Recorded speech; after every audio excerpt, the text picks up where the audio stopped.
السلام عليكم ورحمة الله وبركاته. الحمد لله رب العالمين، والصلاة والسلام الأتمان الأكملان على المبعوث رحمة للعالمين وعلى آله وأصحابه ومن صار على نهجه إلى يوم الدين. أما بعد، اللهم انفعنا بما علمتنا وعلمنا ما ينفعنا وزدنا علما وهدى وتقى وصلاحا يا رب العالمين. رب اشرح لي صدري ويسر لي أمري واحلل عقدة من لساني يفقهوا قولي.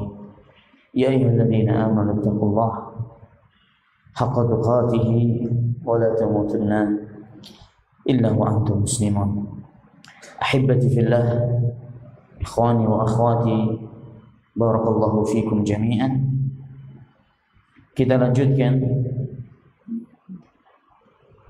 pembahasan kita dari kitab Durusun minal Qur'anil Karim, pelajaran-pelajaran penting yang kita bisa ambil dari Al-Qur'anil Karim, buah karya Fadilatul Syekh Al-Allamah Al-Faqih Al-Usuli Al-Mufassir Syekh Dr.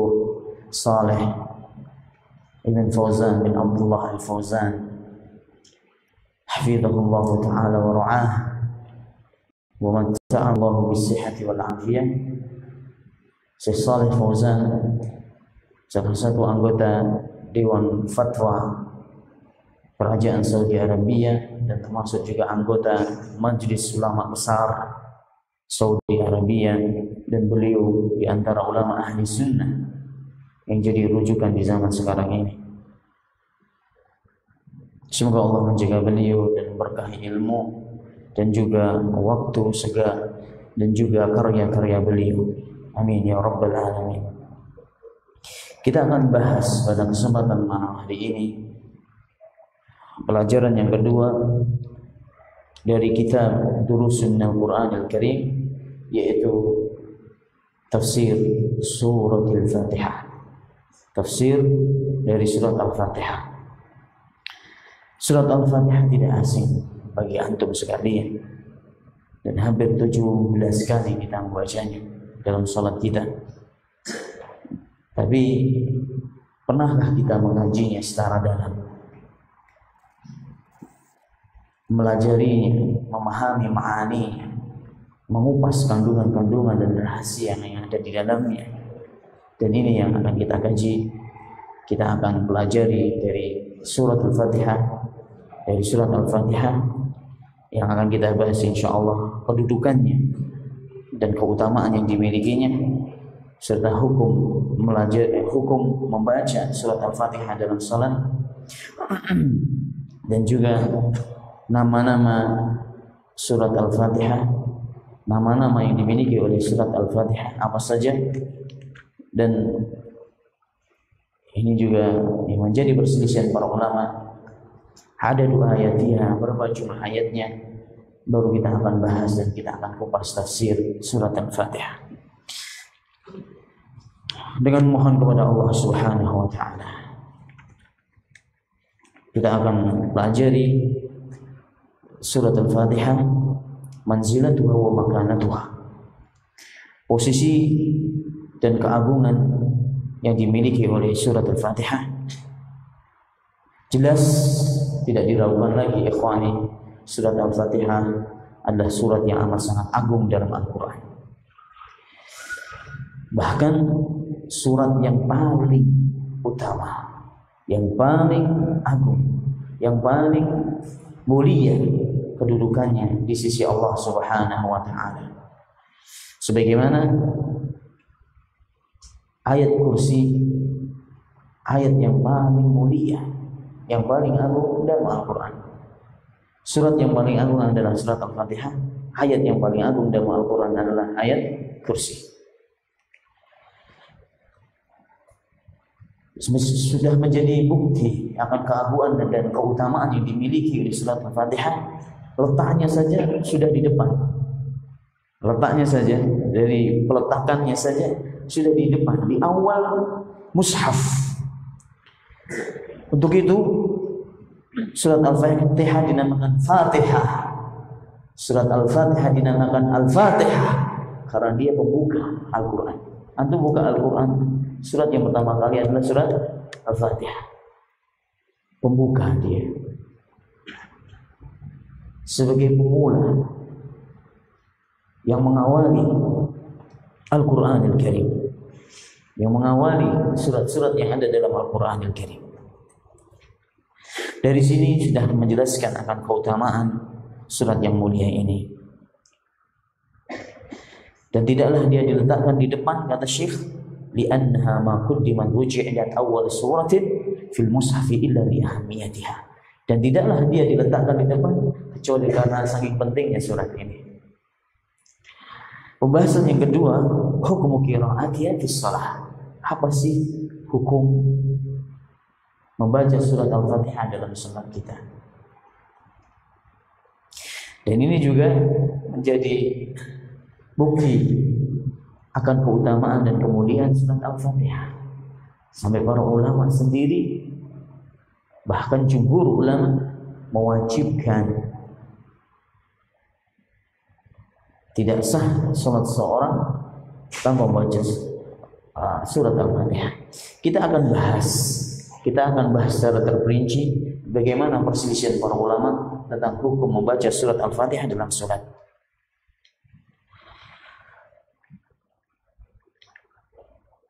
Jumhur ulama, pendapat yang pertama yaitu pendapat yang jumhur, kebanyakan ahli ilmu mewajibkan membaca surat Al-Fatihah dalam salat. Wa anna man lam yaqra biha fi salatihi fa inna salatahu la tusih. Barang siapa yang tidak membacanya dalam salatnya, maka salatnya tidak sah. Apa dalilnya? Di qaulihi alaihi salatu wassalam. Dalilnya hadis Rasulullah sallallahu alaihi wasallam, la salata liman lam yaqra bi Fatihatil Kitab.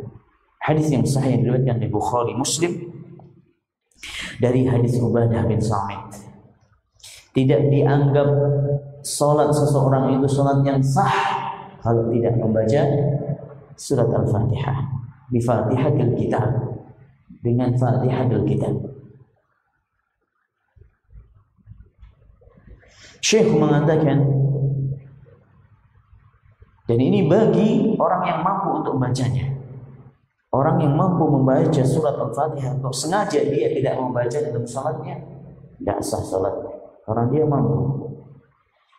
Amal ajiz, adapun orang yang tidak mampu, lemah, mungkin baru masuk Islam, belum hafal satu surat pun dari Al-Quran, sampai Al-Fatihah juga belum hafal, tidak bisa membacanya karena kelemahannya dalam menghafal.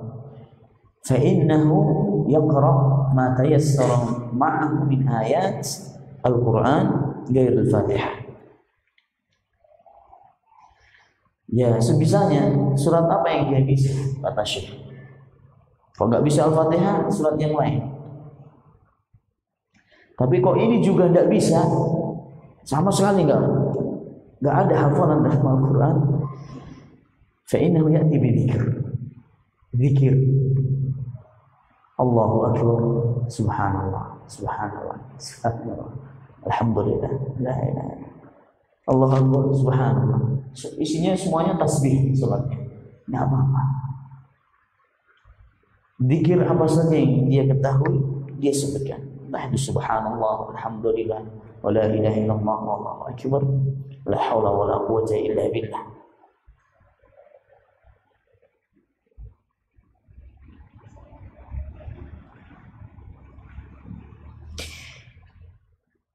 Liqaulihi alaihi salatu wassalam, sebagaimana yang disabdakan oleh Rasulullah SAW, "Idza qumta ila sholati fakabbir." Kalau kalian hendak menunaikan ibadah salat, takbirlah. Maksudnya takbiratul ihram. Fa in kana ma'aka Qur'anun faqra. Kalau engkau memiliki hafalan dari Al-Qur'an, bacalah. Wa illa fahmidillah wa kabbir wa hallil thumma rka'. Tapi kalau enggak punya hafalan sama sekali dari Al-Quran, ucapkan Alhamdulillah, wa kabbir, bertakbirlah kepada Allah Subhanahu wa Ta'ala, Allahu Akbar, bacalah wahalil dan ucapkan kalimat la ilaha illallah. Sumarka, kemudian rukuklah. Nah, hadis ini hadis yang diriwayatkan oleh Abu Dawud dan Tirmidzi dari hadis Rifa'ah radhiyallahu taala anhu.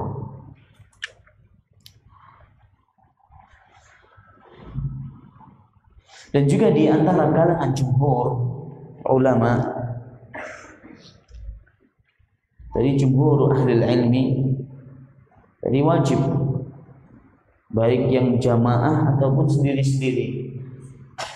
Ada jumhur ulama juga, ternyata jumhur ulama sendiri juga berselisih, mewajibkan bagi imam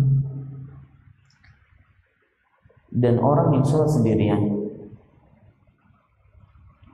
Mewajibkan di antara jumhur ulama juga ada yang mewajibkan hanya untuk imam baca surat Al-Fatihah dan bagi orang yang sholat sendirian. Adapun makmum tidak wajib.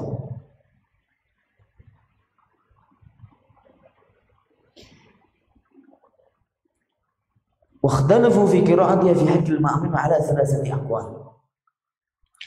Tapi tidak wajib di sini ternyata juga masih ada perselisihan lagi. Apa hukumnya bagi seorang makmum membaca surat Al-Fatihah? Ini juga ada perselisihan lagi. Tadi jumhur ulama mereka berselisih, tapi kebanyakan mereka mewajibkan. Cuman mewajibkannya ini ada perselisihan.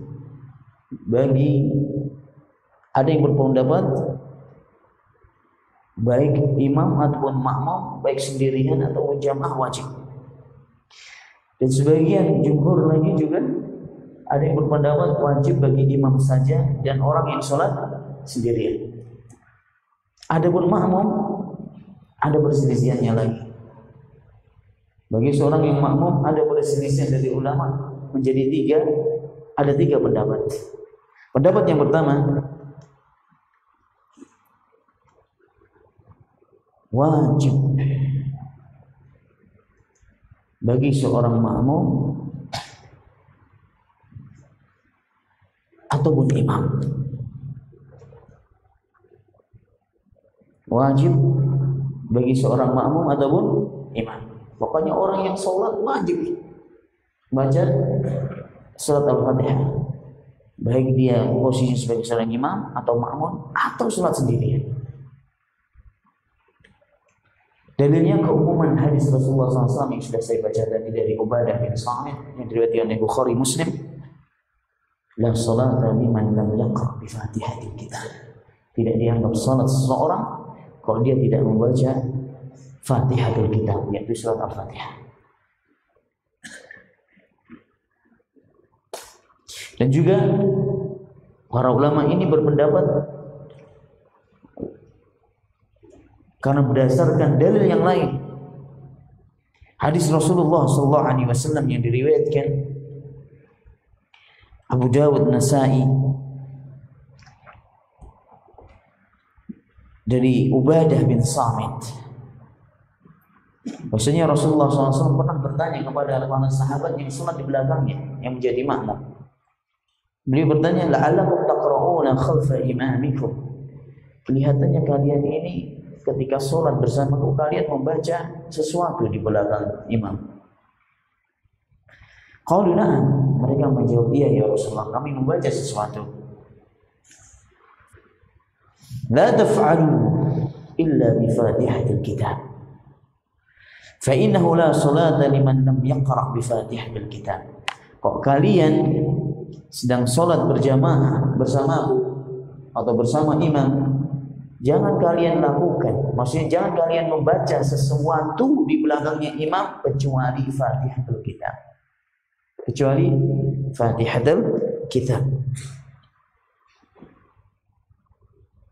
Fa innahu la salata liman lam yaqra' biha. Karena sesungguhnya tidaklah seorang itu dianggap salatnya sah kecuali kalau dia membaca surat Al-Fatihah. Ini hadis yang kedua. Wa hadha madhhab Syafi'i, dan ini pendapatnya Imam Syafi'i. Dan juga pendapatnya Ahlul Hadis. Kebanyakan Ahlul Hadis seperti Imam Al-Bukhari dan yang lainnya. Imam Bukhari, Muslim, jam' min ahli hadis. Kebanyakan ahli hadis berpendapat dengan wajibnya membaca surat Al-Fatihah, baik itu dia posisinya sebagai imam atau makmum atau dia sholat sendirian. Pendapat yang kedua,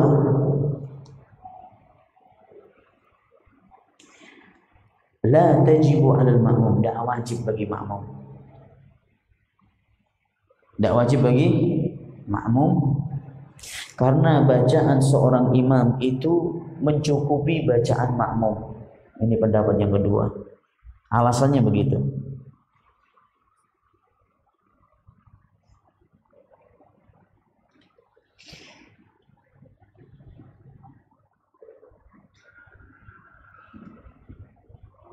Karena alasannya apa tadi? Bacaannya imam itu mencukupi bacaannya makmum.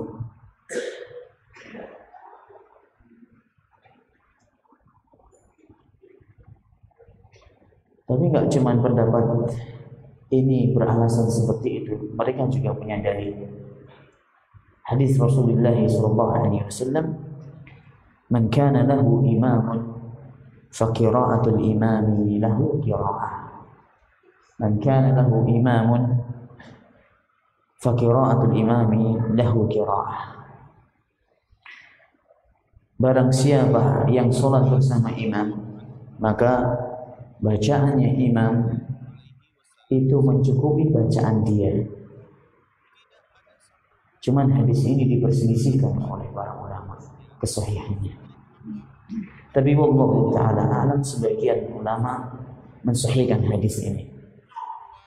Mensahihkan hadis ini. Gak cuman hadis, mereka berdalil bahkan dari ayat Al-Quran. Kalau Allah Azza wa Jalla, dan hadis ini tadi diriwayatkan oleh Ahmad, Ibn Hanbal, Ibn Majah, Al-Baihaqi dan yang lainnya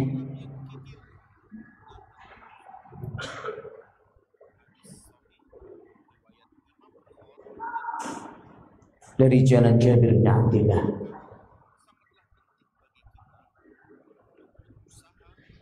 Adapun dari ayat Al-Quran dalam surat Al-A'raf 204, Allah berfirman, "Wa idza quri'al Qur'an fastami'u lahu wa ansitu la'allakum turhamun." Apabila dibacakan kepada kalian Al-Quran, hendaknya kalian mendengarkannya dengan seksama. Dengarkan baik-baik. Ansitu itu nggak cuma mendengar saja loh ya. Dengarkan baik-baik. Apabila dibacakan Al-Quran kepada kalian, apa saja, murattal di kantor, murattal antum nyalakan tape di mobil apa, jangan disambung, jangan sembari dengarkan sambil berbicara. Tidak sekedar mendengar ini, tapi harus benar-benar didengarkan dengan seksama. La'allakum turhamun, agar supaya kalian mendapatkan rahmat dari Allah Subhanahu wa ta'ala. Wajhul istidlal, mana bentuk dalilnya? Letak pendalilan dari ayat ini mana? Allah memerintahkan kepada kita untuk mendengarkan Al-Quran. Wa ansitu, gak cuma mendengarkan saja dengan sesama. Wa ansitu, dan merintahkan kita untuk diam. Wa idza quri'al Qur'an fastami'u lahu wa ansitu. Fastami'u, dengarkan dengan seksama. Wa ansitu, dan dengar dan diamlah. Ansit itu diamlah. Di sini perintah untuk diam. Apabila dibacakan Al-Quran, diam. Dan ayat ini turun berkaitan dengan mendengarkan bacaan sholat dalam sholat, mendengarkan bacaan Al-Quran dalam sholat. Ini tepat sekali. Ini ayat ini turunnya berkaitan dengan bacaan Al-Quran dalam sholat. Maksudnya apa? Baca Al-Quran. Maksudnya apabila imam membaca Al-Quran, diam dan dengarkan. Sehingga menjelaskan kepada kita bahwasanya seorang makmum itu nggak perlu baca Al-Quran kalau sudah imam membaca Al-Quran. Dan ini pendapatnya Imam Abu Hanifah dan pendapatnya Imam Ahmad bin Hanbal yang meriwayatkan hadis tadi. Bacaannya imam itu sudah mencukupi bacaannya makmum. Tadi sudah kita sebutkan tadi hadis dari Jabir bin Abdullah radhiyallahu taala anhu, "Man kana lahu imamun fa qira'atul imami lahu al-qira'ah." Barang siapa yang sholat bersama makmum, maka bacaannya imam mencukupi untuk dirinya.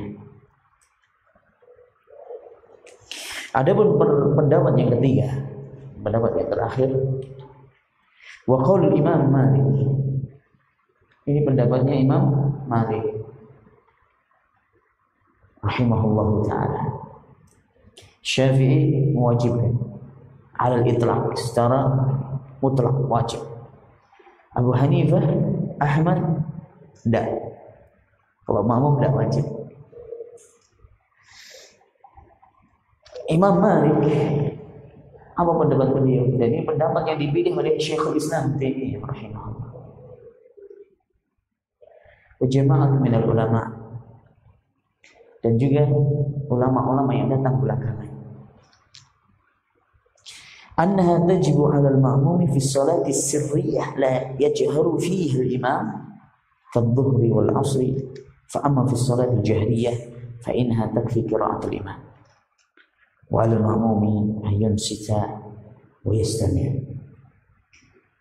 Wajib membaca Al-Fatihah bagi seorang makmum tatkala sholat sir, seperti sholat duhur dan asar. Wajib makmum baca. Adapun sholat jahriyah seperti maghrib, isya, fajar, subuh, tidak wajib. Jelas ya ikhwan? Saya ulangi lagi, pendapat ini pendapatnya Imam Malik. Jadi diperinci oleh Imam Malik. Kalau sholatnya sholat sirriyah, wajib makmum baca. Karena nggak ada suara terdengar. Karena ayat tadi, "Idza quri'a al-Qur'an fastami'u lahu wa ansitu la'allakum turhamun." Apabila dibacakan terdengar suara bacaan Al-Qur'an. Itu kapan terdengar bacaan Al-Qur'an? Ketika sholat jahriyah. Kok sirriyah tetap wajib makmum baca Al-Fatihah. Adapun sholat jahriyah tidak wajib. Ini pendapat yang ketiga. Qalu, para ulama mengomentari pendapat yang terakhir ini, wa bihadza tajtami'ul adillah. Pendapat yang ketiga ini seakan-akan dia mengumpulkan sekian banyak dalil yang kita sebutkan tadi. Fal adillatu allati tujibu qira'at al-Fatihah tuhmalu 'ala salati as-sirriyah. Dalil yang mewajibkan membaca surat Al-Fatihah bagi seorang makmum ini dibawa, maksudnya diletakkan pada sholat sirriyah.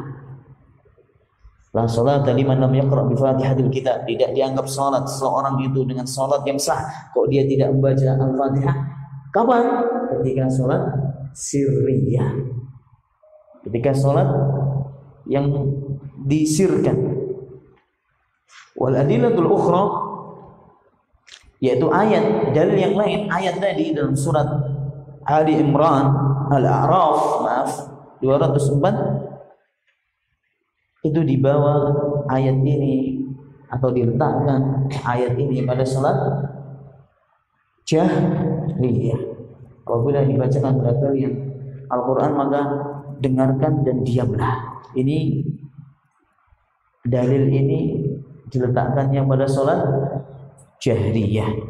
Wa hadzal qaul min a'dalil aqwali insyaallah. Dan Syekh Shalih Fauzan cenderung dengan pendapat yang ketiga ini. Pendapat ini insyaallah pendapat yang paling wasat, yang paling tepat, yang paling pertengahan dan paling kuat. Wallahu ta'ala a'lam. Dan ana juga cenderung dengan pendapat yang ketiga ini. Tapi kalau ada yang berpendapat wajib, fadhal. Karena sebagai bentuk keterhati-hatian, dia mewajibkan. Seperti Syekh bin Baz mewajibkan, wajib Syekh bin Baz rahimahullah ta'ala. Nah, yang jelas ini perselisihan para ulama, dan jika kita tahu sekarang, oh seperti ini masya Allah pendapat-pendapatnya para ulama, dan mereka berpendapat ya akhi bukan asal berpendapat, ada dalilnya. Ini yang paling penting ya akhwan, ada dalilnya, rujukannya dalil yang sahih, bukan asal-asalan. Imam Ahmad kenapa cenderung tidak mewajibkan bagi seorang makmum? Karena ada dalilnya. Imam Ahmad sendiri yang meriwayatkan. Subhanallah. Makanya madhabnya Imam Ahmad, kebanyakan madhabnya Imam Ahmad, madhab hadis yang beliau riwayatkan, yang menurut beliau itu sahih. Yang menurut beliau itu adalah sahih. Subhanallah. Makanya kita hati-hati menuduh ulama. Gimana sih Imam Syafi'i ini? Masa kayak gini? Nggak tahu masa kayak gini diwajibkan. Masalah kulit umpamanya. Jangan salah antum. Imam Syafi'i berpendapat seperti itu karena beliau punya hadis dan meriwayatkan hadis, dan menurut beliau itu hadis yang sahih. Dan belum datang sampai kepada beliau orang yang menyelisihi kesahihan hadis ini. Jadi beliau anggap hadis ini hadis yang sahih.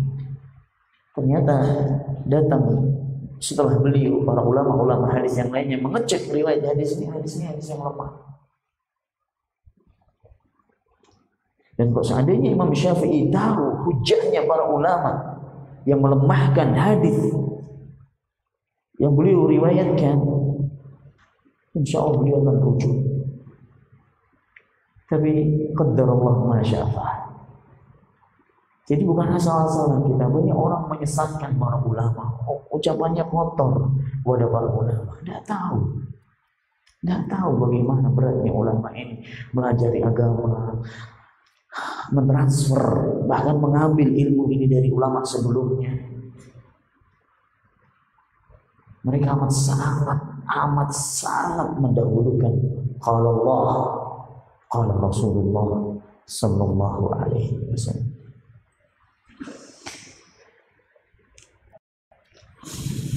Yang ketiga, asma'u suratil Fatihah. Nama-nama dari surat Al-Fatihah.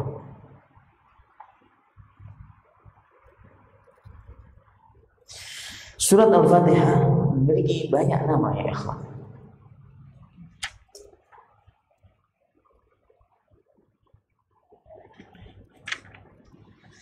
Surat Al-Fatihah memiliki banyak nama. Dan setiap nama memiliki kandungan makna yang dalam. Setiap nama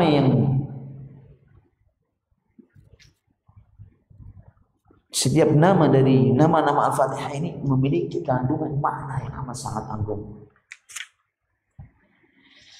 Dan kebiasaan orang Arab, tidak tahu apakah berlaku juga di negeri kita atau bahasa kita. Dalam bahasa Arab, sesuatu itu kalau memiliki banyak nama, ini menunjukkan akan keutamaan, keagungan, kedahsyatan sesuatu tersebut. Anda akan berikan contoh.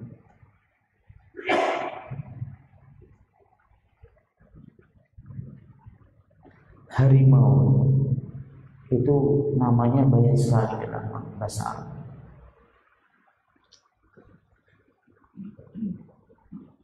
Karena orang Arab itu dia takut juga dengan harimau. Singa, harimau, macan. Ini binatang yang menakutkan. Binatang yang bisa mengancam seseorang. kalau bertemu dengannya. Sehingga orang Arab amat sangat, ya, bukan mengagumkan, bukan, tapi karena saking dahsyatnya binatang ini, ulama, orang Arab bukan ulama, orang Arab itu menyebutnya bukan dengan satu nama. Ada Asad,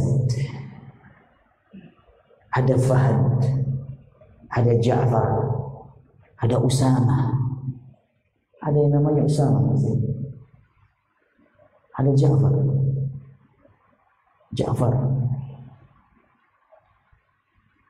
Usama, Haidar. Ini singa semuanya, Masya Allah. Ada ikhwah itu anaknya itu singa semuanya. Anak yang pertama namanya Fahad, yang kedua namanya Ja'far. Masa keluarga singa ini luar biasa. Tak apa-apa, bagus. Dan ini nama-nama juga nama para sahabat, Usama bin Zaid, Ja'far bin Abi Thalib,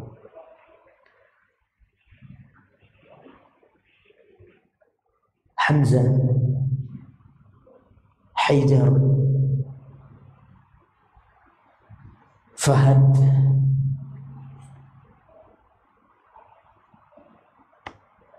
karena binatang ini menakutkan sehingga disebut dengan tidak cuma satu nama. Dan juga karena binatang ini jenisnya macam-macam.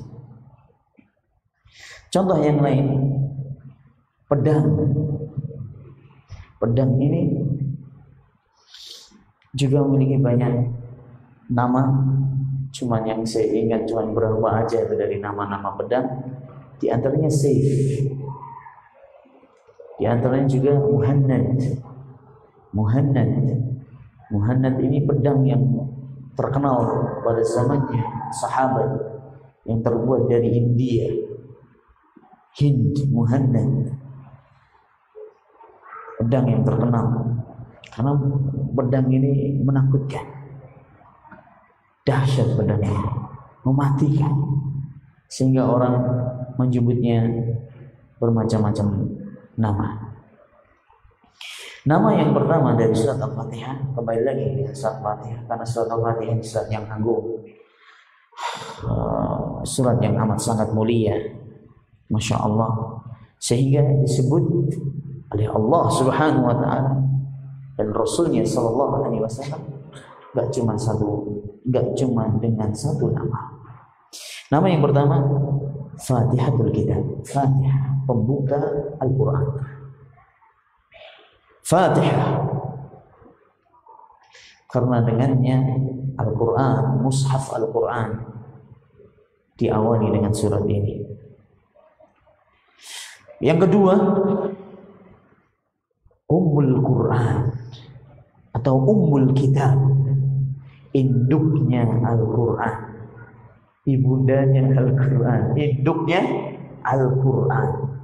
Ummul Qura, induknya negeri dan kota. Ummul Qura itu mana, ikhwan? Ummul Qura ini nama dari mana? Dari nama apa ya Ummul Qura itu? Nama lain dari kota Mekah, Ummul Qura. Nama lain dari kota Mekah. Mekah itu ada Makkata, ada Bakkata, ada Ummul Qura. Ummul Qura ini juga Mekah ini, karena Masya Allah ya, kita obrolkan kemarin, Mekah sebaris kata menggugah sejuta asa dan harapan kita. Banyak orang merindu, banyak orang menyebutnya, sehingga tidak disebut dengan satu nama saja. Disebutkan dalam Al-Quran Ummul Qura pakai Bakkata, Makkata, nah, dan semuanya itu maknanya satu, yaitu Mekah. Ummul Quran, induknya Al-Quran. Karena kenapa dinamakan induknya Al-Quran? Karena seluruh kandungan Al-Quran 30 juz dari Al-Fatihah sampai An-Nas itu isinya, isi kandungannya, inti kandungan Al-Quran itu disebutkan dalam surat Al-Fatihah. Subhanallah. seluruh makna-makna yang dikandung oleh Al-Quran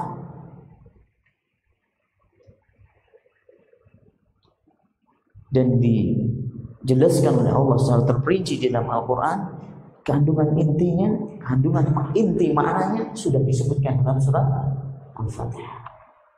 Subhanallah. Apa sih isi inti dalam Al-Quran ya? Tauhid, ibadah, dan semuanya disebutkan dalam Al-Fatihah. Intinya diturunkan Al-Quran ini, isinya Al-Quran itu intinya tauhid kepada Allah. Ar-Rahman Ar-Rahim, Maliki Yaumiddin, tauhid. Iyyaka na'budu wa iyyaka nasta'in, tauhid. Dan inilah hakikat ibadah yang sebenarnya. Ihdinas siratal mustaqim, shiratal ladzina an'amta 'alaihim. Masya Allah. Petunjuk.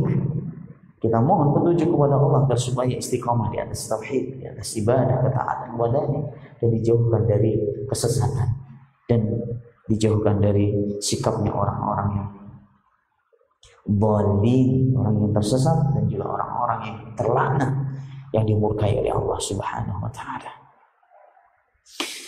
Dan juga di antara dari nama surat Al-Fatihah yaitu Ar-Ruqyah. Surat namanya apa? Ruqyah. Suratul Ruqyah. Apa Ruqyah itu? Jambi artinya. Jambi. Tapi jambi yang dibenarkan. Alias obat. Ruqyah ini obat. Penjelasannya insyaallah setelah kita selesai dari salat isya biidznillah taala. Subhanakallahumma wa bihamdika asyhadu an la ilaha illa anta astaghfiruka wa atubu ilaik wa akhiru da'wana alhamdulillahi rabbil alamin. Assalamualaikum warahmatullahi wabarakatuh.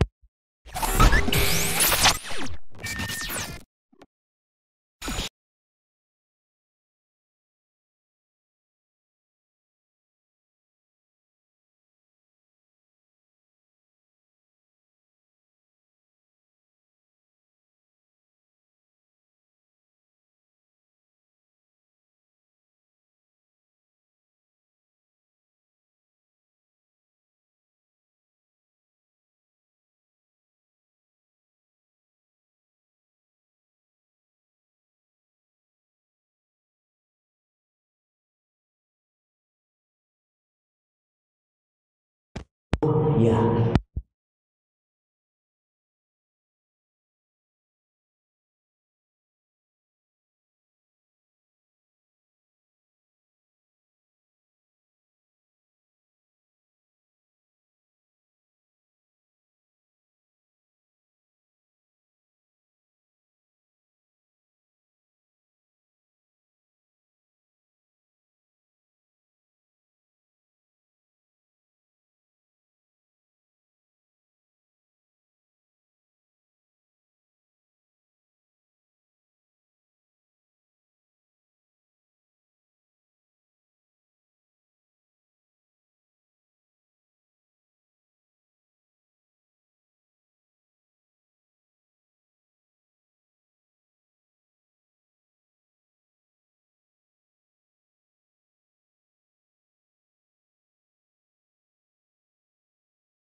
Mereka kehabisan bekal. Dia pengen bertamu ke misal kabilah yang ada, pembesar kabilah yang ada di kampung tersebut. Mereka bertamu tapi tidak mendapatkan pelayanan yang layak sebagai seorang tamu dan musafir, karena adabnya dan menjadi adat istiadat, sebenarnya sudah menjadi adat istiadat orang Arab. Bahkan ini juga sebelum Islam, orang Arab ini terkenal akan kedermawanannya. Tapi kali ini sahabat tidak mendapatkan pelayanan yang semestinya sebagai seorang hamba. Qadarullah, kalau mereka ada di situ, pimpinan kabilah ya, pimpinan suku yang ada di kampung tersebut digigit ular atau ladagat wa aqrab, disengat kalajengking, antara digigit ular atau disengat kalajengking, diriwayat seperti itu. Ini semuanya Masya Allah, ini luar biasa. Ini kalajengking, antum tahu sendiri sengatannya. Walam yajidu ilajan, mereka cari sana cari sini, berusaha untuk cari obat, yang sembuh-sembuh. Kemudian salah satu di antara mereka menghadap sahabat, bertemu dengan sahabat ini yang sedang ada di tengah-tengah kampung mereka.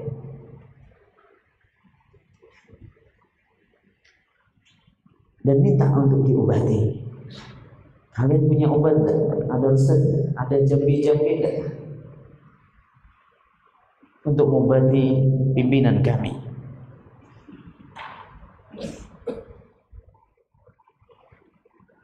Sahabat menjawab, faqalu innakum lam tudhayyifuna wa inna la nurki illa biju'alin.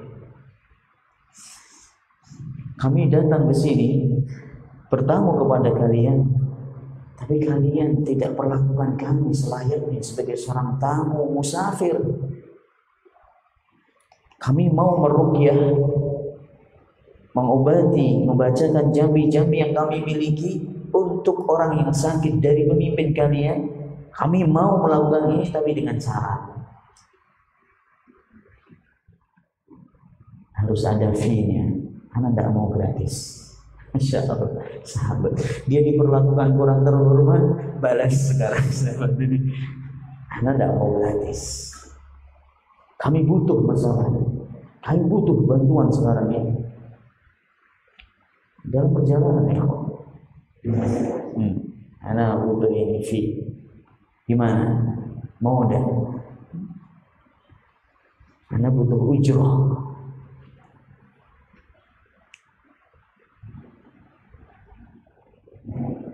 Disepakati, disetujui. Fahaddu lahum qati'an minal ghanam. Bahkan mereka memberikan janji kalau bisa mengobati akan diberikan sekian kambing yang ada di lembah mereka. Enggak satu dua ya, kambing qati'ah itu ya banyak. Kambing kalau di Arab itu kan tidak satu dua, itu bergerombol di sebuah lembah, itulah qati'ah. Segerombolan kambing itu akan dihadiahkan kalau bisa mengobati. Masya Allah ya. Salah satu sahabat mewakili yang lainnya berdiri dan menemui orang yang sakit. Datang sambil disentuh badannya, dibacakan surat Al-Fatihah. Pokoknya berijtihad, tidak tahu bismillah, baca surat Al-Fatihah, minta kesembuhan dari Allah Subhanahu wa taala. Habis selesai baca surat Al-Fatihah, faqama ar-rajulu ka'annama yanshatu min iqam. Langsung berdiri seakan-akan dia terlepas dari sebuah ikatan. Jadi ketua suku ini langsung berdiri sehat walafiat, kayak nggak pernah sakit, seakan-akan dia terlepas dari sebuah ikatan. Masya Allah, sembuh ikhwan dengan surat Al-Fatihah. Fa'akhudul ghanam, sahabat semuanya Masya Allah pesta, ada mana-mana gerombolan kambing itu selembah itu dibawa semuanya. Walakin, ini dengarkan ini. Di sini ini pelajaran yang amat sangat agung, pelajaran yang amat sangat penting di sini. Walakin lam yatasarrafu fiha hatta yasta'dinu Rasulullah sallallahu alaihi wasallam. Faqadimu ala Rasul sallallahu alaihi wasallam wa dzakaru lahu al-qissah. Faqala, "Wa ma adraka anha ruqyah? Wa ma adraka anha ruqyah?" Summa innahu qala lahum iktasimu hadhil ghanam wadribu li ma'akum bisahmin. Masya Allah. Akan tapi sahabat ini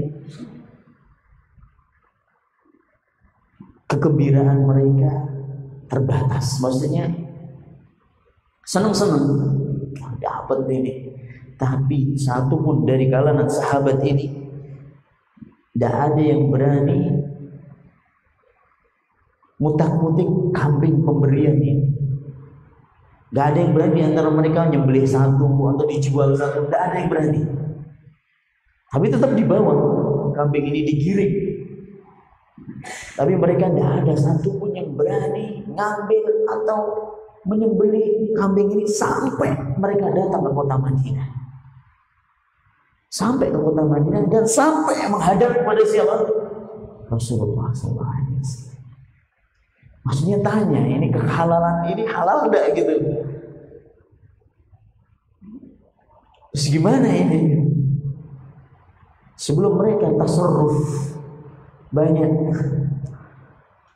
berbuat tentang kambing ini, sebelum itu semuanya mereka menghadap kepada Rasulullah SAW minta fatwa. Diceritakan kejadiannya. Rasulullah SAW setelah mendengar cerita dari sahabat ini, beliau mengatakan, "Wa ma adraka anha ruqyah?" Kok kalian tahu surat Al-Fatihah ini surat ruqyah? Kok kalian tahu surat Al-Fatihah ini surat ruqyah? Di sini yang menyebut ruqyah itu siapa? Rasulullah SAW. Maksudnya dibenarkan sama Rasulullah SAW. Kemudian Rasulullah SAW mengatakan kepada mereka, "Ini sudah, kambing-kambing ini dibagi. Di antara kalian, tolong anak dibagiin ya. Anak dikasih jatah." Masya Allah, Rasulullah SAW, anak dikasih jatah ya. Tidak apa-apa. Ini hadiah dan jumlah banyak. Rasulullah SAW suka daging kambing. Suka, binatang yang paling beliau cintai adalah kambing. Ghanam. Dan daging yang paling beliau sukai adalah daging kambing. Sallallahu alaihi wasallam. Tolong anak dikasih jatah. Sallallahu alaihi wasallam. Manusia biasa.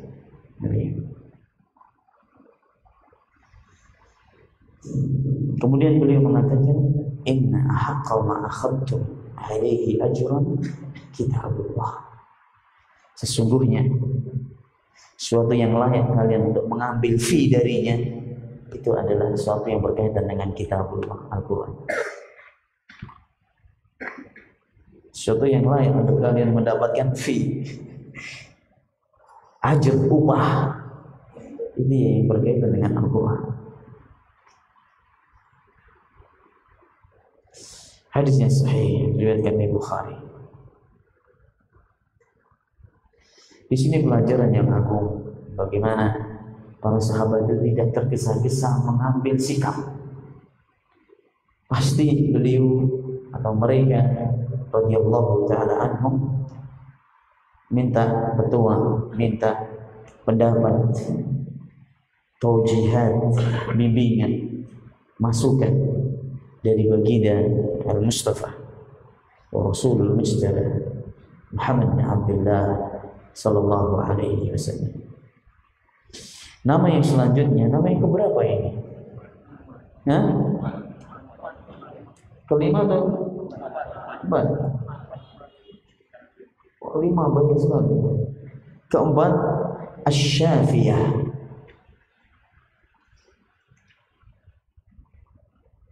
Yang menyembuhkan. Namanya Syafiyah, penyembuh, alias obat penyembuh, bisa menyembuhkan segala macam penyakit dengan izin Allah.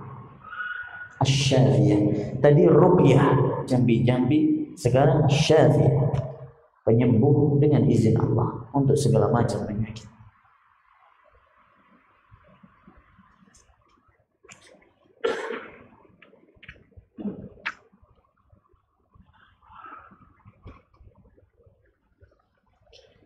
Dia penyembuh untuk penyakit hati kita. Dengki, hasad, temperamen,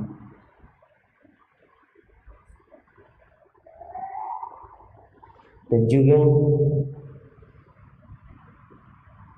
kikir, penyakit-penyakit yang buruk yang berkaitan dengan penyakit-penyakit hati, penyakit yang berbahaya, sombong, congkak, membangkang, berpaling, malas beribadah. Ini penyakit semua.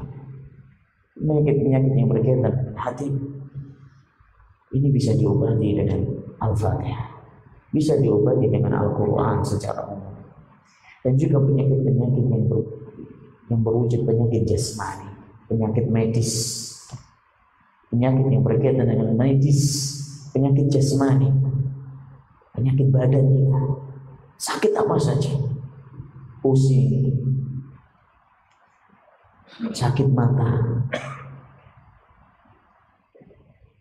apa saja, batuk, demam, sengatan-sengatan binatang-binatang melata, insya Allah dengan izin Allah bisa disembuhkan dengan surat Al-Fatihah, dengan izin Allah Subhanahu wa ta'ala. Dan juga penyakit-penyakit yang lainnya yang berkaitan dengan was-was. Apa itu was-was? Syukuk, keraguan-raguan. Ini penyakit yang amat sangat menakutkan, ya Allah. Ngeri lihat ini.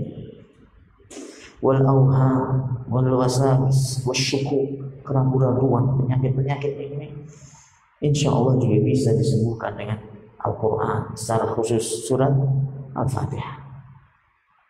Allah berfirman dalam Al-Quran, wa nunazzilu minal Qur'ani ma huwa shifaa'un wa rahmatun lil mu'minin wa la yazidu adh-dhalimina illa khasara. Wa nunazzilu minal Qur'an, dan kami turunkan dari Al-Quran ma huwa shifaa', yang mana itu menjadi obat, penyembuh, dan juga Al-Quran itu sebagai rahmat bagi orang-orang yang beriman. Qul huwa shifaa wa rahmah. Dalam ayat yang lain disebutkan, katakanlah ya Muhammad bahwasanya Al-Quran ini adalah penyembuh, obat Al-Quran ini, dan juga rahmat dari Allah bagi kita. Ya akhi, kadang kita ini sudah terlalu banyak, bukan tertipu, bukan, kita terlalu melebih-lebihkan, mengagung-agungkan penyakit-penyakit, mengagung-agungkan obat-obat medis yang ada sekarang ini, resep-resep dokter yang sekarang ini, dan kita lupa obatnya telah Allah turunkan. Boleh kita berobat, boleh, tapi jangan ditinggalkan ini. Jangan ditinggalkan ini Al-Quran. Ini obat ya ikhwan, obat untuk segala macam penyakit. Dan sudah banyak yang membuktikan. Nah,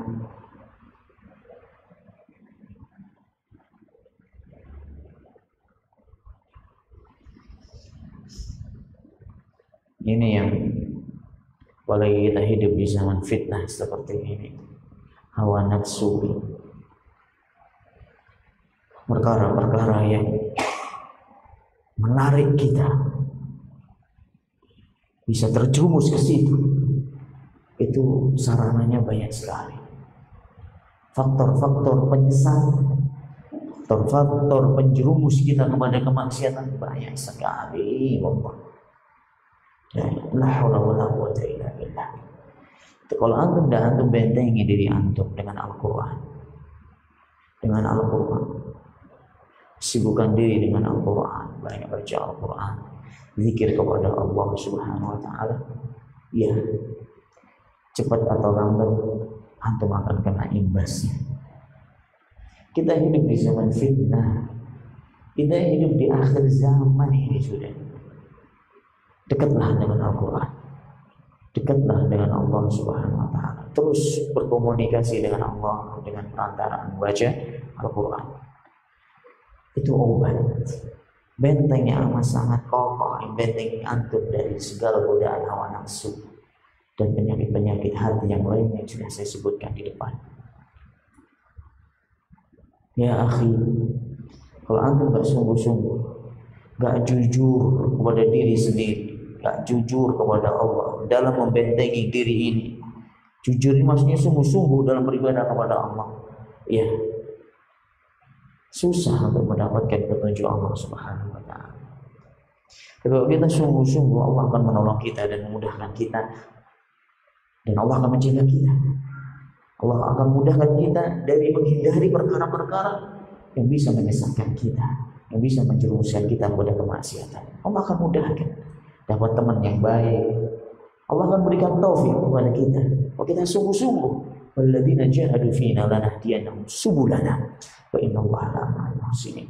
Orang-orang yang bersungguh-sungguh dalam mencari hidayahku, petunjukku, akan aku tunjuki mereka, akan aku mudahkan kepada mereka pada jalan-jalan petunjuk.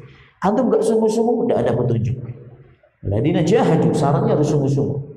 Ada kesungguhan, ada petunjuk. Tidak ada kesungguhan, tidak ada petunjuk dari Allah Subhanahu wa taala. Ini tolong, ini penting sekali. Makanya zikir pagi dan petang juga jangan dilupakan. Zikir pagi dan petang jangan dilupakan. Ini pesan saya. Zikir pagi dan petang jangan ditinggalkan sebisa mungkin. Kalau antum sakarat tidak bisa mengucapkan lagi, ya sudah tinggalkan. Kalau antum masih bisa mengucapkan, lidah antum masih bisa bergerak, jangan tinggalkan zikir pagi dan petang. Antum komitmen dengan zikir pagi dan petang, Allah akan jaga antum. Allah akan berikan istiqomahan pada antum, insya Allah. Dan juga nama dari nama surat Al-Fatihah yang terakhir ini, insya Allah, dan kita lanjutkan pada pertemuan yang akan datang di pembahasan yang terakhir, disebut juga atau dinamai juga dengan As-Sab'ul Mathani. Sab'ul Mathani, 7 ayat yang dibaca berulang-ulang. Sab'ul Mathani, 7 ayat yang dibaca berulang-ulang. Ya, karena sering dibaca dalam sholat kita sampai berapa kali? Sehari semalam? Ya, 17 kali. Iya, kurang lebih 17 kali dalam sholat kita, atau 16, 17 kan? 17 kali dalam sehari semalam.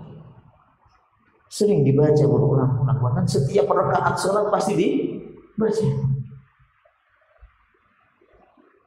Makanya 7 ayat yang sering diulang-ulang dinamakan Sab'ul Mathani.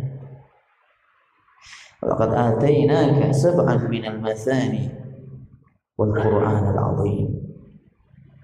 Dalam Al-Quran disebutkan, Allah berfirman dalam surat Al-Hijr ayat 87. Dan telah aku berikan kepadamu, ya Muhammad, 7 ayat yang dibaca berulang-ulang, dan juga telah kuberikan kepada Muhammad Al-Quran yang agung.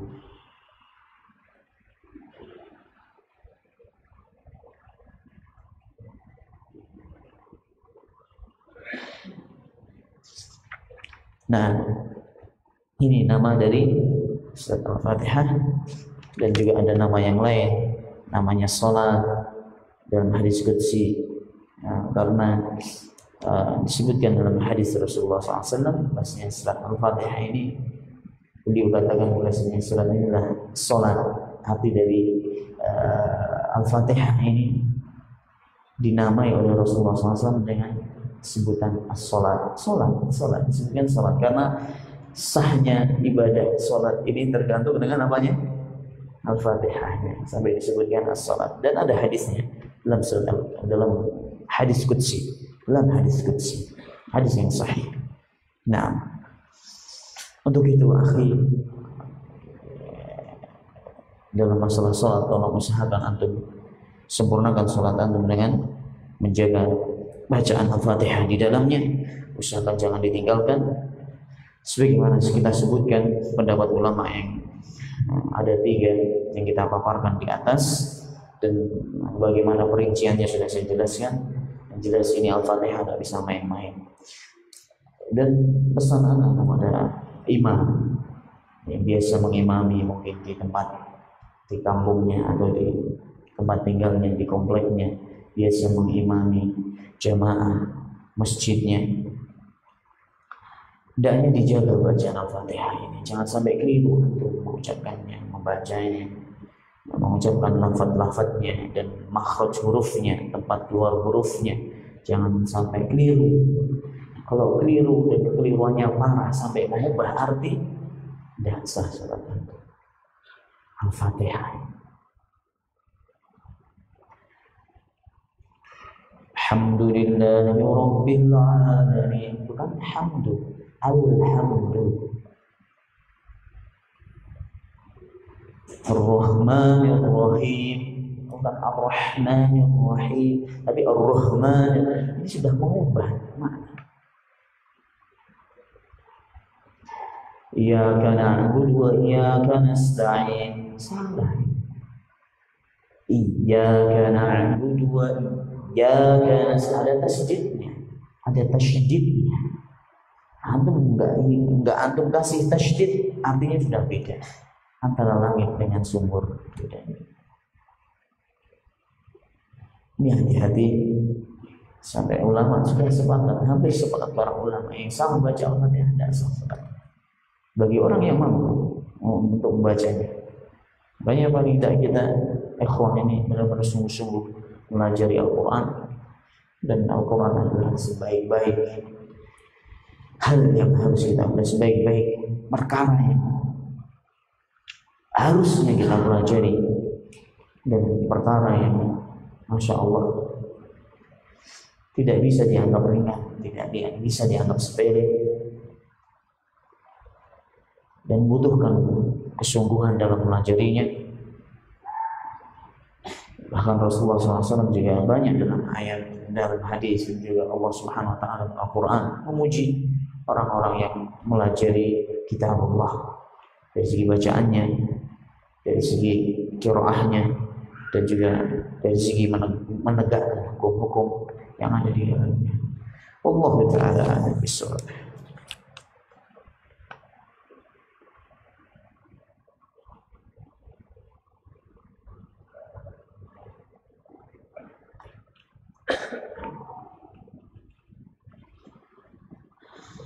Apakah boleh kita menggunakan pendapat seluruh ulama itu?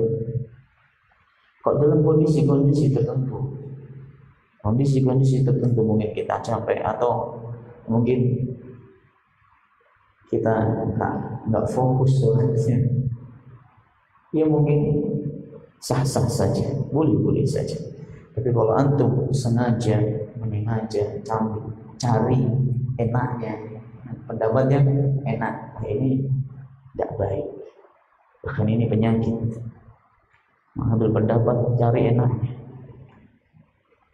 isbal, ada yang mengharamkan, ada juga bahkan jumhur ulama, kebanyakan para ulama, asalkan tidak sombong tidak apa-apa. Wah, enak ini kalau gitu ya, sombong bahaya. Padahal nasnya itu nasnya itu jelas tidak boleh. Nah, tapi kalau dalam kondisi-kondisi tertentu mungkin antum agak capek, sehingga lebih baik saya mendengarkan saja, atau lebih baik saya mencukupkan bacaannya imam saja meskipun sholat sir. Dalam kondisi-kondisi tersebut tidak ada masalah, insya Allah. Dan itu enaknya kalau kita sholat secara berjamaah. Hanya kalau kita sholat secara berjamaah. Kalau antum sendirian tidak baca, tidak sah. Nah,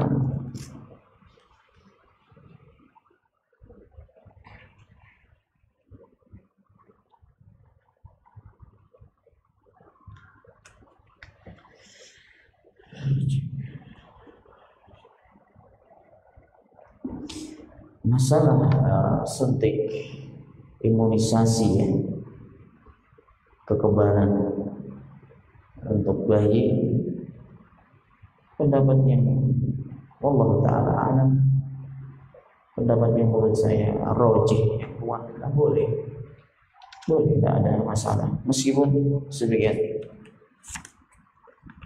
asatidzah kita tidak memperbolehkan. Nah,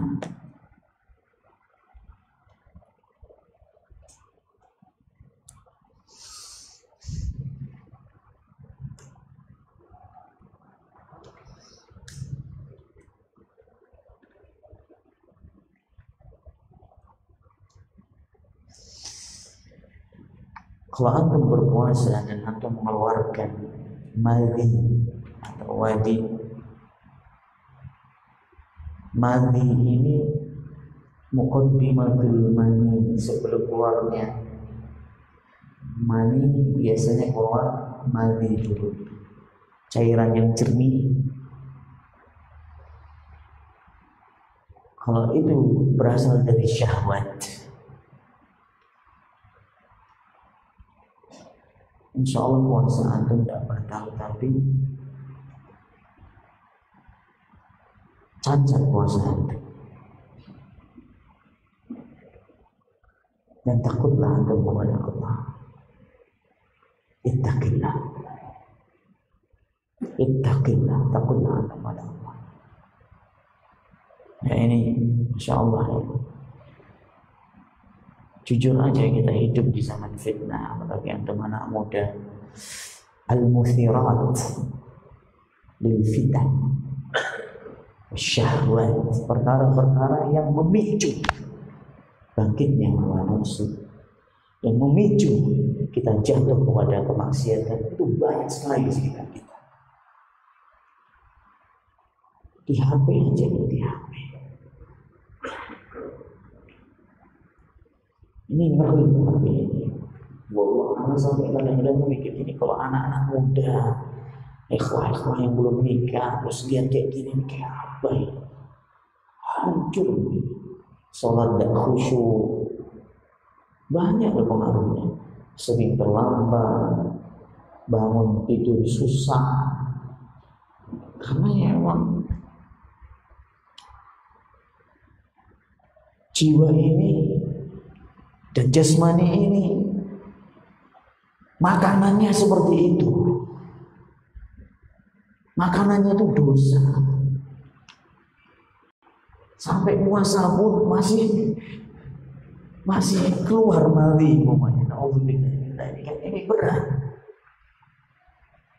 Kalau sudah seperti ini kondisinya, cepat-cepat nikah. Puasanya tidak bisa jadi benteng loh ya. Cepat nikah, sudah nggak ada solusi lain. Nikah sudah. Kecuali kalau wadi ini biasanya keluar setelah kencing, dan biasanya karena sakit. Biasanya karena sakit atau capek, gitu. Kalau ini jelas tidak membatalkan puasa juga dan tidak mempengaruhi insya Allah puasa antum. Tapi kalau mengenai pakaian antum, mandi dan wadi ini, najis dengan kesepakatan para ulama. Harus dicuci. Nah, wallahu ta'ala a'lam. Banyak sekali ya. Tidak habis-habis dari tadi. Saya kira cuma 3 ini.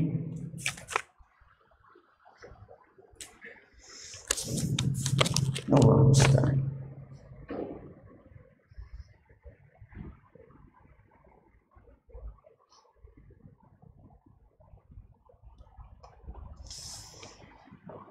Kalau antum, kalau imam sudah rukuk, antum belum selesai Fatihah, ya sudah rukuk. Dan ini enaknya kalau sholat berjamaah. Ju'ilal imamu liyutamma bihi. Fa'idha kabbara fakabbiru. Fa'idha sajada fasjudu. Fa'idha raka'a farka'u. Fa'idha sajada fasjudu. Imam itu, adanya imam dalam sholat itu untuk diikuti. Antum ini pengikut, dia yang diikuti. Ini enak. Enaknya kita itu jadi makmum, Masya Allah. Kalau dia salah, dia nanggung resikonya orang-orang yang sholat di belakangnya. Kalau dia tidak benar sholatnya, dia nanggung resiko orang-orang yang sholat di belakangnya. Tapi kalau dia benar, dia mendapatkan pahala yang sempurna dan juga pahala orang-orang yang sholat di belakangnya. Dia mendapatkan pahala dari orang-orang yang sholat di belakangnya. Luar biasa, utamanya jadi imam. Tapi makmum nggak bener atau benernya imam, tetap makmum dapat pahala yang sempurna. Walih, nggak benernya imam atau benarnya imam, tetap makmum tidak mengurangi kesempurnaan sholat itu. Enggak semuanya sholatnya cepat segala macam. Dia yang mendapatkan dosanya dari Allah Subhanahu. Antum dapat pahala yang sempurna. Alhamdulillah. Meskipun enggak khusyuk juga, tapi dia yang menanggung dosanya. Ini yang jadi makmum. Dalam hadis yang sahih, al-imamu dhamin. Fa'in ahsana falahu walahum, wa in asa'a fa'alaihi walahum. Dan hadis yang sahih yang diriwayatkan oleh Bukhari kalau nggak salah di sini. Dan banyak yang meriwayatkan, nggak cuma Bukhari saja. Seingat anak Bukhari yang meriwayatkan hadis ini dengan riwayat yang sahih, disepakati oleh para ulama kesahihan hadis ini. Imam itu bertanggung jawab. Kalau dia benar sholatnya, dia mendapatkan pahala yang sempurna, dan juga orang-orang di belakangnya mendapatkan pahala yang sempurna. Bahkan dia mendapatkan pahalanya dari orang-orang yang sholat di belakangnya. Kalau dia nggak benar imamnya, makmumnya dapat pahala yang sempurna, dia yang mendapatkan dosanya. Gini kok rebutan jadi imam ya? Aneh anak kadang-kadang. Nggak nyambung anak kadang-kadang. Kok rebutan juga jadi imam? Gontok-gontok kan pengen menguasai masjid. Kalau pokoknya imamnya kok bukan dari kita, enggak apa-apa. Fadhol, silakan. Anda bertanggung jawab di hadapan Allah Azza wa Jalla. Semakin banyak yang sholat di belakang Anda, semakin berat tanggung jawab Anda di hadapan Allah.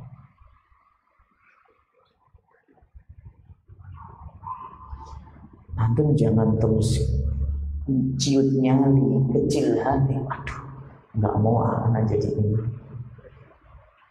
Kalau anak dipersilakan jadi imam di masjid manapun yang ada di Palembang ini, anak maju. Dimanapun, sampai di masjid aku, kalau nyuruh anak jadi imam, anak maju. Kenapa? Dari situ saya ingin mengajari tata cara sholatnya siapa? Rasulullah SAW. Seperti ini sholat yang sunnah. Meskipun besok tidak akan ditawari selama-lamanya, tidak apa-apa. Yang jelas sudah tegak kepada mereka bukti kebenaran dari Rasulullah Sallallahu Alaihi Wasallam.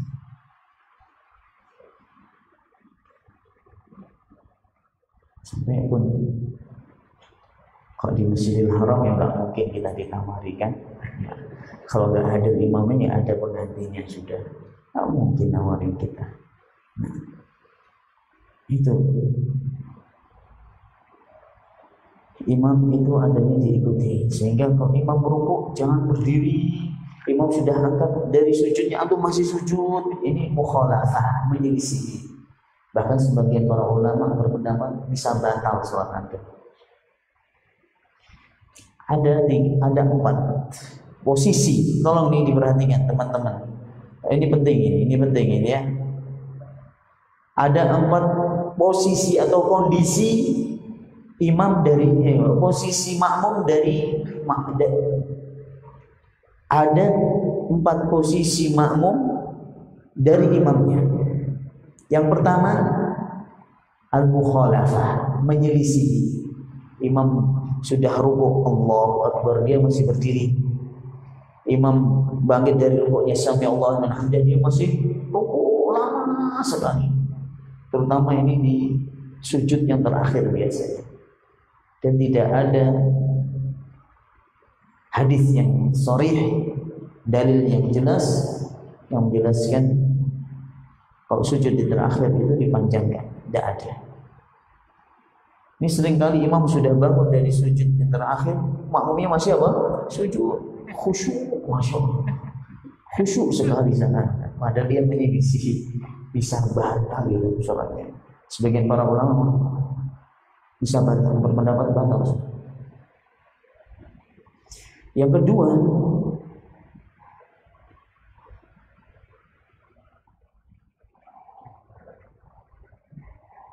musabaqah, mendahului. Imam baru Allah, dia sudah Allah Akbar. Sami Allah dia sudah berdiri semuanya. Duluan pokoknya. Imam baru mau rukuk gitu, dia sudah rukuk. Musabaqah. Bukan musabaqah tilawatil Quran, mendahului. Musabaqah itu mendahului. Ini para ulama mengatakan, hampir sepakat para ulama mengatakan, hampir sepakat para ulama batal sholatnya dan mendapatkan ancaman yang berat.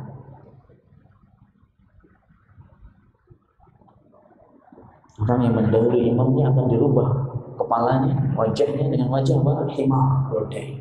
Hadisnya sahih. Hati-hati. Ini terutama bangun dari rukuk. Orang tuh kok lama-lama rukuk gak kuat. Ini yang cepat naik kan. Masya Allah. Ini hati-hati. Dan juga sami Allah liman hamidah ke sujud. Ini biasanya pengennya cepat. Sering mendahului imam. Hati-hati. Yang ketiga,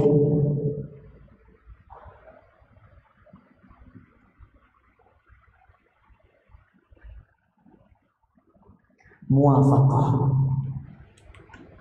bareng sama imam. Allahu Akbar, sami Allahu liman hamidah, Allahu Akbar, bareng, muwafaqah. Pokoknya Masya Allah, pokoknya pas banget pokoknya. Imam dengan makmum itu kompak sekali. Allahu Akbar, Allahu Akbar. Dan ini banyak. Muwafaqah di sini biasanya menyelisihi, dan ini Masya Allah, meskipun para ulama tidak berpendapat batalnya, tapi jelas sholatnya berpahala atau tidak, Allah Ta'ala, karena ada penyelisihan di sini, menyelisih syariat, menyelisih sunnahnya Rasulullah SAW. Yang terakhir, mutaba'ah, mengikuti. Allahu Akbar, Allahu Akbar. Sami Allahu liman hamidah, Rabbana wa lakal hamd. Allahu Akbar, Allahu Akbar. Walih, jelas ya. Jadi jangan tergesa-gesa, biar selesai dulu. Imam itu menyelesaikan kata-katanya, Allahu Akbar, sudah berhenti, baru naik. Sami Allahu liman hamidah, selesai, baru naik. Sami Allahu liman hamidah, Rabbana walakal hamdu. Mutaba'ah, mengikuti, dan inilah yang diperintahkan oleh Rasulullah sallallahu alaihi wasallam. Ini nggak cukup. Besok insya Allah kita akan jawab lagi. Insya Allah anak akan bawa pulang ini. Besok lagi jangan ada yang tanya. Ini diselesaikan dulu ya. Insya Allah. Barakallahu fiikum. Subhanakallahumma wa bihamdika asyhadu an la ilaha illa anta astaghfiruka wa atubu ilaik. Wa akhiru da'wana alhamdulillahi rabbil alamin. Assalamualaikum warahmatullahi wabarakatuh.